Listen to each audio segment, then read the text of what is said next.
guys আপোনালোকেতো জানে বা শুনিছে যে মানুহৰ অভাৱ অপৰিসীম আৰু সপোনৰ কোনো সীমা নাই আৰু যি মানুহৰ সপোন নাই সেই মানুহ আৰু জীয়াই থকাই নাই মানে গাইজ সকলো মানুহৰে এটা নহয় এটা সপোন আছে একদম 100% চিয়'ৰ সেই যি মানুহৰ মানে সেই সপোনটো নাই বুলি মানে কোনোবাই যদি কৈছেও সেই মানুহ জিন্দা হৈ থকাই নাই মানে সেই মানুহ জীয়াই থকা অৰ্থই নাই বা হ'লেও সি জীয়াই থাকিব নোৱাৰে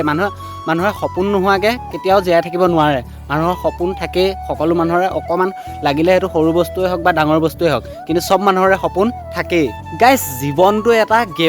গেমৰ দৰে মানে লেভেল আপ হৈ গৈ থাকে আপুনি যিটো সপোন বৰ্তমান পুহি ৰাখিছে সেই সপোনটো এদিন নহয় এদিন সফল হ'ব তাত মানে উপনীত হ'বগৈ সেই সপোনটো মানে আপোনাৰ হাতত ল'ব পাৰিব আৰু সেই সপোনটো আপুনি হাতত পোৱাৰ পিছত তাৰপাছত আকৌ মানুহৰ সপোনটো আকৌ তাতকৈ ওপৰৰ খাপলৈ গুচি যায় সেইকাৰণে মানুহে সপোন দেখিব লাগে আৰু সেইটো গেমৰ দৰে খেলি এনজয় কৰি যাব লাগে আৰু তাৰে এটা উদাহৰণ দিবলৈ আজি আপোনালোকলৈ এই ভিডিঅ'টো বনাইছোঁ তো ভিডিঅ'টো আপোনালোকে শেষলৈকে চাই থাকিব তাৰ আগতে ইন্ট্ৰ'টো দি লওঁ hello' infinity army welcome to my voice Assamese blog guys মোৰ এটা ডাঙৰ সপোন আছে আৰু সেই সপোনটো হৈছে অসমৰে এটা ডাঙৰ বিখ্যাত ইউটিউবাৰ হোৱাৰ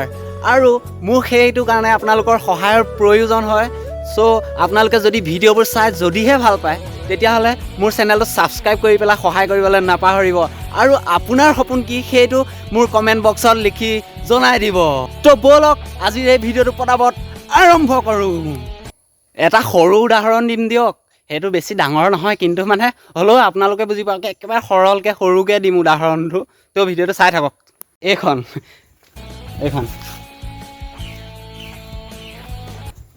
হৈছে মোৰ লগৰটো ভাগৰ মানে ৰাতুলৰ বাইক কিন্তু আপোনালোকে ভাবিছে ভাই অকল এইখনৰ ইমান সৰু উদাহৰণ দিছ কিয় মানে এইখন আপোনালোকৰ কাৰণে সৰু হ'ব পাৰে কিন্তু মোৰ কাৰণে এটা সপোন কাৰণ মোৰ এখন NS এখন ল'ম বুলি মানে বহুত সপোন আছে মানে মনত সপোন পুহি ৰাখিছোঁ মানে ল'ম বুলি আশা কৰিছোঁ মানে আগলৈ তো এতিয়া তুমি কোৱা বাৰু তুমি এইখন যেতিয়া লোৱা নাছিলা মানে ল'ম বুলি ভাবিছিলা তেতিয়া মানে কিমান মানে মনটো ভাল লাগি আছিলে বাৰু কেনেকুৱা সপোন পুহি ৰাখিছিলা কলেজ লাইফত ছুপাৰ স্প্লেণ্ডাৰ বাইকে চলাই আছিলোঁ ন চবেই দামী বাইক চলাই সেইকাৰণে ল'বলৈ মন গৈছিলে সেইকাৰণে ল'লোঁ আৰু NS 160খন তাৰপিছত এতিয়া কিমান সুখী তাক লৈ তেতিয়া হেপী আছিলোঁ আজি এতিয়া 2 বছৰ হ'ল ন এতিয়া মই ডিউক এখন ল'ম বুলি ভাবি আছোঁ এখন বিক্ৰী কৰি চ' নোট কৰক আপোনালোকে তাৰ কথাটো মানে সি বৰ্তমান আগতে যেতিয়া নাছিলে তেতিয়া এইখন ল'বলৈ মন আছিলে কিন্তু এতিয়া তাৰ হ'ল নহয় হোৱাৰ পিছত এতিয়া আকৌ তাৰ মানে সেইকাৰণে মানে মানুহৰ কেতিয়াও মানে সপোন পূৰণ নহয় তাৰপাছত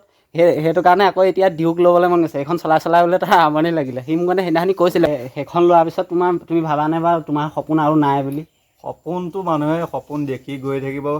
উঠি ওপৰলৈ গৈ থাকিব সপোনবিলাক এনেকুৱা সপোন স্থিৰস্থায়ী নহয় মানে গেমৰ লেভেলৰ নিচিনা মানে এটা খাপ ওপৰলৈ উঠি গৈ থাকিব আৰু বুদ্ধি বাঢ়ি গৈ থাকিব মানে সেইটো সপোন আপুনি পূৰা কৰিবলৈ যিমানখিনি বুদ্ধি লগাইছিলে তাৰ নেক্সটটো সপোন তাতকৈ এনেও ওপৰত হ'ব আৰু সেইটো সপোন পূৰা কৰিবৰ কাৰণে মানে তাতকৈও বেছি বুদ্ধি খটুৱাব বা বেছি ইনকাম কৰি কেনেকৈ মানে ঘটিব পাৰোঁ সেইটো বস্তু বা সেই সপোন কেনেকৈ সফল কৰিব পাৰোঁ তাকে লৈ মানুহে সদায় চিন্তা কৰে গাইজ আপোনালোকেও নতুন সপোন দেখি যাওক আৰু পূৰা কৰি যাওক এফালৰ পৰা আৰু আগুৱাই যাওক জীৱনত তো যদি ভিডিঅ'টো ভাল পালে তেনেহ'লে লাইক কৰিব আৰু মাই ভইচ ফেমিলি মেম্বাৰ হ'বৰ কাৰণে মোৰ এই চেনেলটো ছাবস্ক্ৰাইব কৰিলে একেবাৰে নাপাহৰিব আকৌ লগ পাম অন্য এটা ভিডিঅ'ত তেতিয়ালৈকে বাই